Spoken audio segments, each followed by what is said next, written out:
जनतेसाठी कुणाशी भेटणारा आपला चॅनल सत्यमुख। सातारा जिल्हा वाई येथे साठे मंगल कार्यालय किसनवीर चौक येथे जिव्हाळा ग्रुप वाई यांच्या मार्फत भव्य दिव्य प्रदर्शन व विक्री सोहळा 10 जानेवारी 2026 ते 12 जानेवारी 2026 सकाळी 9 ते रात्री 8 या वेळेपर्यंत होणार आहे। शनिवारी 10 जानेवारी 2026 रोजी सकाळी 11 वाजता उद्घाटन सोहळा होईल।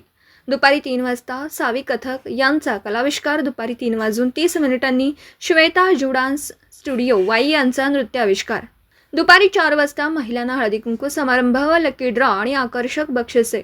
रविवार दिनांक 11 जानेवारी 2026 रोजी सकाळी 10 वाजता टॅलेंट हंट वाई स्पर्धा, डान्स, सिंगिंग, ऑर्केस्ट्रा, पोएम इत्यादी स्पर्धेसाठी लागणारे साहित्य स्वतः घेऊन येण्याचे आहे।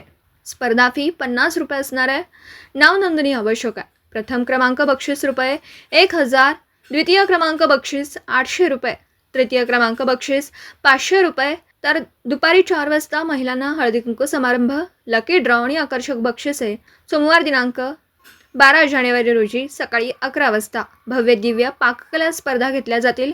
रुपये 50 भरून नाव नोंदणी आवश्यक आहे। विषय तिळगुळ, वटाणा, गाजर यापैकी एक पदार्थ गोड आणि एक पदार्थ तिखट बनवायचा आहे। यासाठी बक्षीस म्हणून AMC इंडिया कंपनीकडून सरप्राईज गिफ्ट मिळेल।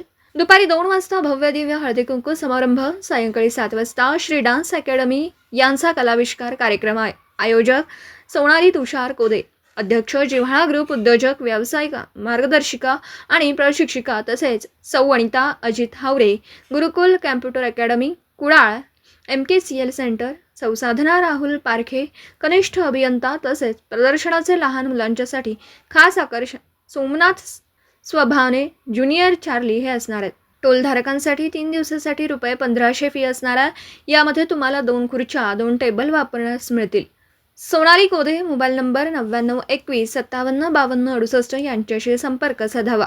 सत्यमुख परिवारातर्फे आयोजकांचे खूप खूप आभार, अभिनंदन। तसेच भविष्यात यांच्या हातून वेगवेगळ्या गावात वेळोवेळी अशी प्रदर्शन होऊ देत अशी श्री प्रभू रामभक्त हनुमानजी चरणी प्रार्थना। सत्यमुख प्रतिनिधी बाबासाहेब मांगलेकर, इचलकरंजी।